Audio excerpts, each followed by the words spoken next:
The Don't glass drink slipped that! from Cynthia's hand and shattered across the marble floor. "Sir, don't drink that!" Her voice cut through the room like a blade.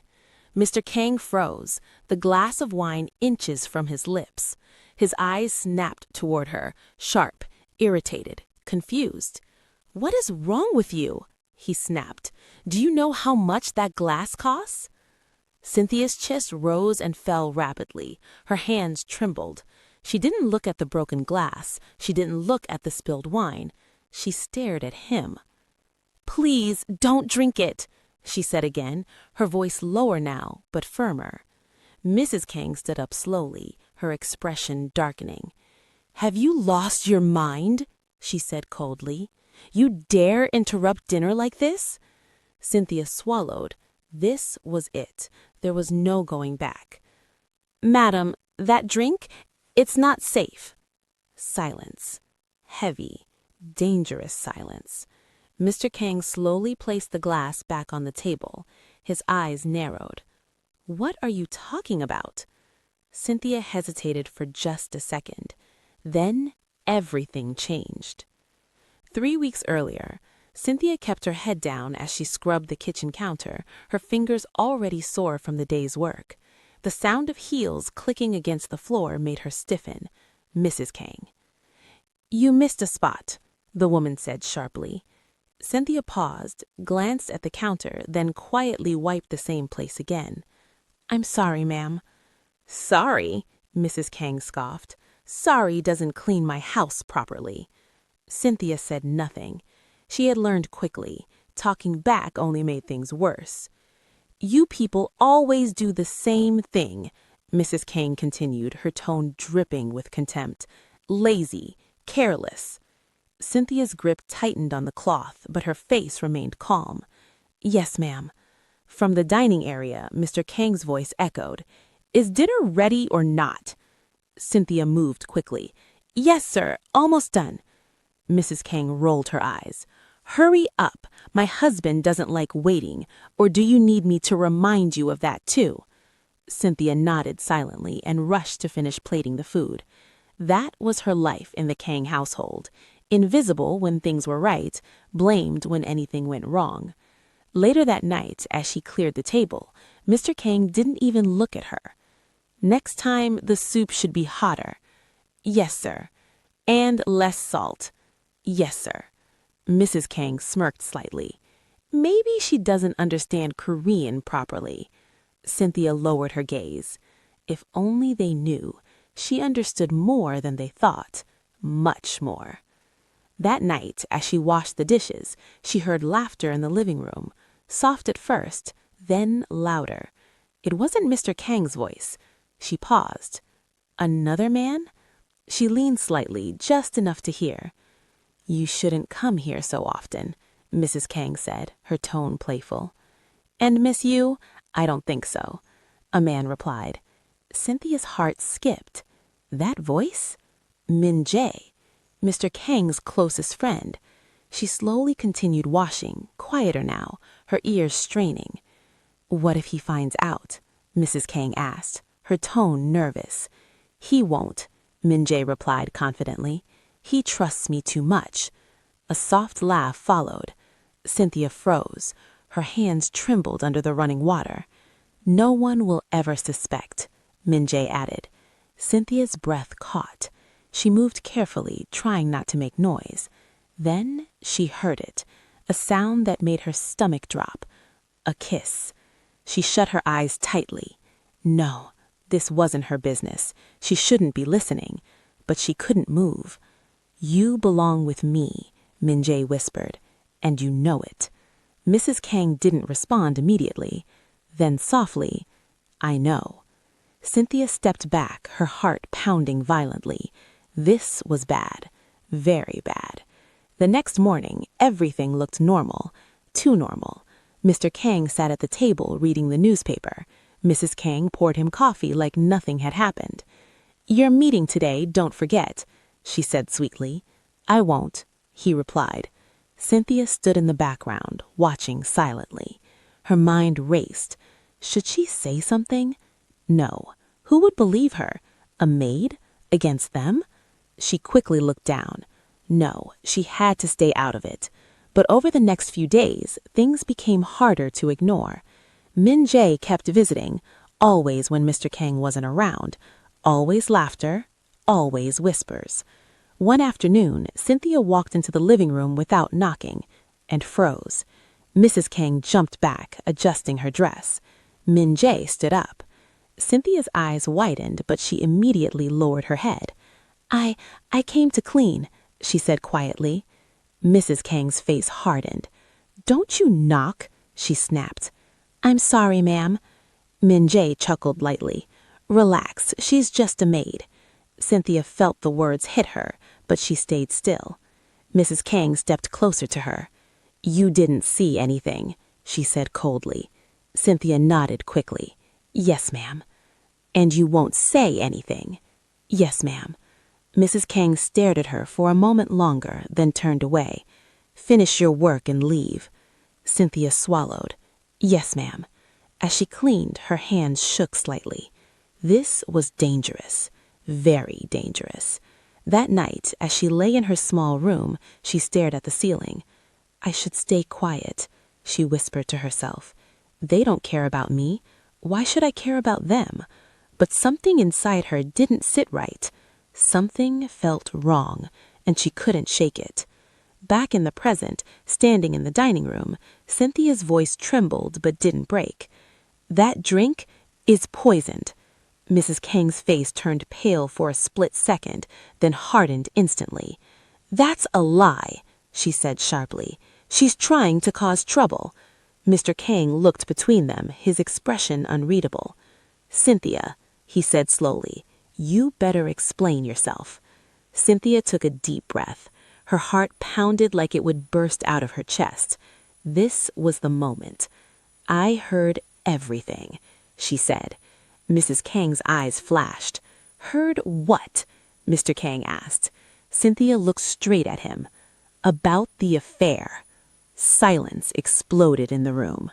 If you're already feeling the tension building, make sure you hit that like button, subscribe, and drop a comment, because this story is just getting started, and it's about to get even crazier. Mr. Kang's hand tightened around the edge of the table. "What did you just say?" Cynthia didn't look away this time. "I heard them," she said, her voice steadier now. "Madam and Mr. Min Jae." "Shut up!" Mrs. Kang snapped instantly. "You filthy liar!" Cynthia flinched, but she didn't step back. "I'm not lying, Ma." Mr. Kang stood up slowly, his chair scraping loudly against the floor. His eyes were no longer calm, they were sharp, searching, dangerous. "Explain," he said. Mrs. Kang let out a forced laugh. "You're seriously going to listen to her? She's a maid. She probably wants money or attention." "I said explain," Mr. Kang repeated, his voice colder. Cynthia swallowed. Her hands were shaking, but she forced herself to speak. "I didn't mean to hear it," she said. "I was in the kitchen. I heard voices. Then I realized it was Mr. Min Jae." Mr. Kang's jaw tightened. "And?" he asked. Cynthia hesitated for a second, then continued. "They were together, laughing, talking about how you wouldn't find out." Mrs. Kang slammed her hand on the table. "This is ridiculous." Cynthia's voice rose slightly, emotion slipping through.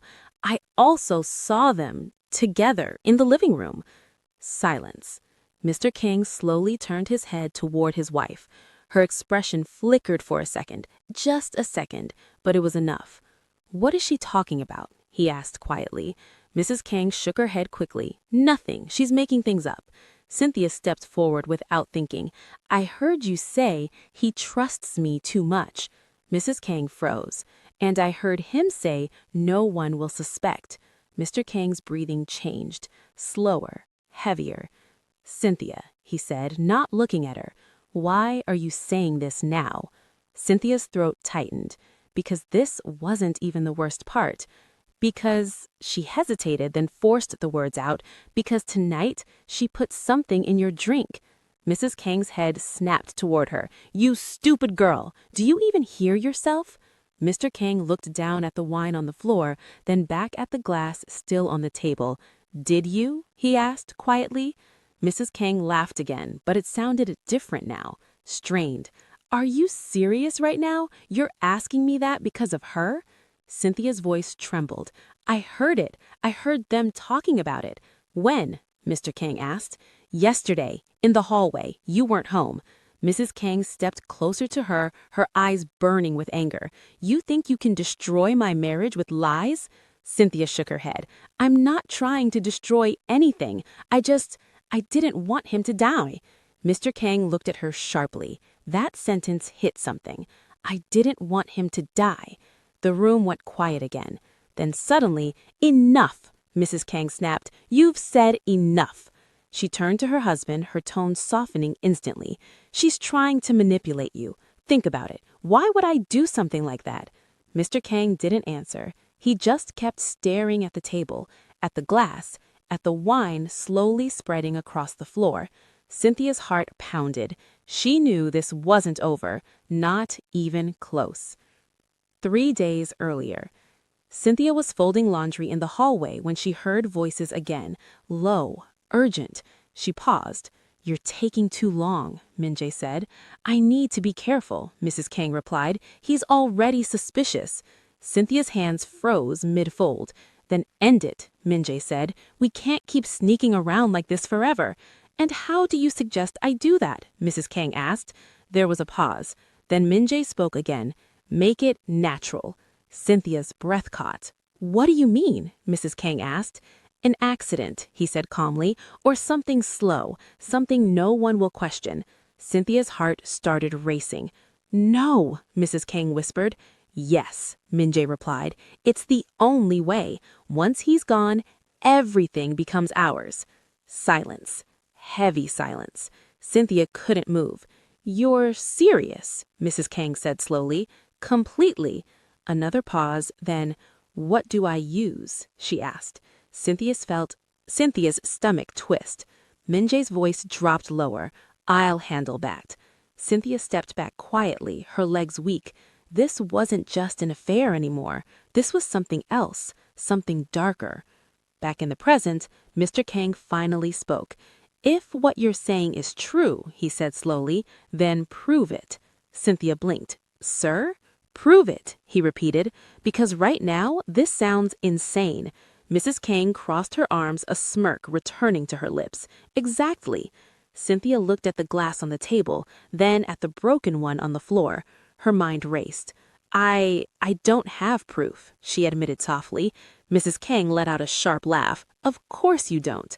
But, Cynthia stepped forward again, desperation in her voice, but you can test it. Mr. Kang's eyes narrowed. Test it? He repeated. Yes, Cynthia said quickly. The wine, the one she poured. Mrs. Kang's expression flickered again, just for a second, but this time Mr. Kang saw it, and everything shifted. Fine, he said. Mrs. Kang's head snapped toward him. What? We'll test it, he repeated calmly. That's ridiculous, she snapped. You're actually entertaining this? Mr. Kang didn't look at her. If there's nothing in it, then you have nothing to worry about. The tension in the room became suffocating. Mrs. Kang's fingers curled slightly. Do whatever you want, she said coldly, turning away. I'm done with this nonsense. She started walking toward the stairs, but Mr. Kang's voice stopped her. If you leave now, he said quietly, it won't look good. She froze. Slowly she turned back. Her eyes met his, and for the first time, there was fear. Cynthia saw it clearly, and in that moment, she knew. She had done the right thing, but she also knew something else. This was far from over. If you're feeling the tension right now, don't forget to like the video, subscribe to the channel, and share this story, because what happens next will shock you even more. Mrs. Kang slowly walked back to the table, her heels clicking softly, but the confidence she usually carried was no longer as strong. Mr. Kang picked up the untouched glass of wine and stared at it for a few seconds. Then he turned to Cynthia. Call the lab, he said. Cynthia blinked. Sir? The private lab, he repeated. Use my phone. Her heart skipped. Yes, sir. She quickly moved, grabbing his phone with slightly shaking hands. She had seen him make calls before, so she knew where to find the number. As she dialed, she could feel Mrs. Kang's eyes burning into her. "You think you've won?" Mrs. Kang said quietly. Cynthia didn't respond. She couldn't. Her focus was on not letting her voice shake when the call connected. "Hello? Yes, this is from the Kang residence. We need an urgent substance test." Mr. Kang took the phone from her and finished the conversation himself. "It will be ready tonight," he said after hanging up. Tonight. That word hung heavily in the air. Mrs. Kang let out a soft, mocking laugh. "So now we wait? For what? To prove that your maid is delusional?" Mr. Kang didn't answer. Instead, he walked to the window, his back turned to both of them. Cynthia stood still, unsure if she should leave or stay. "Go," Mrs. Kang said sharply. "You've done enough damage for one night." Cynthia hesitated. "Stay," Mr. Kang said without turning. Mrs. Kang's head snapped toward him. "What?" "I said she stays." The authority in his voice was undeniable. For the first time since Cynthia had worked in that house, he was choosing her presence over his wife's comfort. And Mrs. Kang felt it. "Fine," she said through clenched teeth. "Let her stay. Let's all sit here like this is normal." No one spoke after that. Minutes passed, then an hour. The silence was unbearable. Finally, Mr. Kang spoke again. "Cynthia." She straightened immediately. "Yes, sir." "Tell me everything, from the beginning." Mrs. Kang scoffed. "Are you serious?" "Yes," he said calmly. "I am." Cynthia took a deep breath. She could feel her heart pounding again. "I first noticed something was off. Madam would dress up when you weren't home, and Mr. Min-jae would visit often." Mr. Kang didn't react, but his jaw tightened. "I didn't think anything at first, but one night I heard them talking." Mrs. Kang rolled her eyes. "This again." "She continues," Mr. Kang cut in. Mrs. Kang fell silent, her lips pressing into a thin line. Cynthia swallowed. "They were laughing, talking about how you wouldn't find out, and then I heard them say things that made it clear they were involved." Mr. Kang's hands slowly clenched into fists. "I didn't say anything," Cynthia added quickly, "because I didn't think it was my place." Mrs. Kang smirked slightly. "At least you know your place." Cynthia ignored the comment. "But then, a few days later," Cynthia continued, her voice shaking slightly now, "I heard something else." Mr. Kang looked at her. "What?" Cynthia hesitated. This was the part that changed everything. "They were talking about you," she said softly. Mrs. Kang's expression hardened again. "And?" Mr. Kang asked. "They said you were getting suspicious, and that something had to be done." The room felt colder. "What kind of something?" he asked. Cynthia's throat went dry. "They talked about making it look natural, an accident, or something slow." Mr. Kang didn't move. "They said once you were gone, everything would be theirs." Silence. Dead silence. Mrs. Kang suddenly laughed loudly. "This is insane," she said. "You're creating a whole story now?" Cynthia's voice broke slightly. "I wish I was." Mr. Kang turned slowly toward his wife. "Did you say that?" he asked quietly. Mrs. Kang stepped forward, her voice rising. "No, of course not. She's twisting things." "Then why are you so nervous?" he asked. "I'm not nervous," she snapped. "I'm angry." Mr. Kang studied her face, really studied it, and something in his expression changed. Something dark, something hurt. "You should be careful what you're doing," Mrs. Kang said suddenly, pointing at Cynthia. "False accusations can have consequences." Cynthia looked down briefly, then back up. "I'm not afraid," she said softly. Mrs. Kang's eyes widened slightly. That wasn't the response she expected. "You should be," she said coldly. Before Cynthia could reply, the doorbell rang. All three of them froze. Mr. Kang walked to the door and opened it. Two men stood outside. "Mr. Kang," one of them said, "we're here for the sample." Mr. Kang stepped aside. "Come in." They walked in professionally, setting down a small case. Cynthia watched as Mr. Kang handed them the wine glass. "Test it," he said simply. Mrs. Kang crossed her arms tightly. "This is ridiculous," she muttered.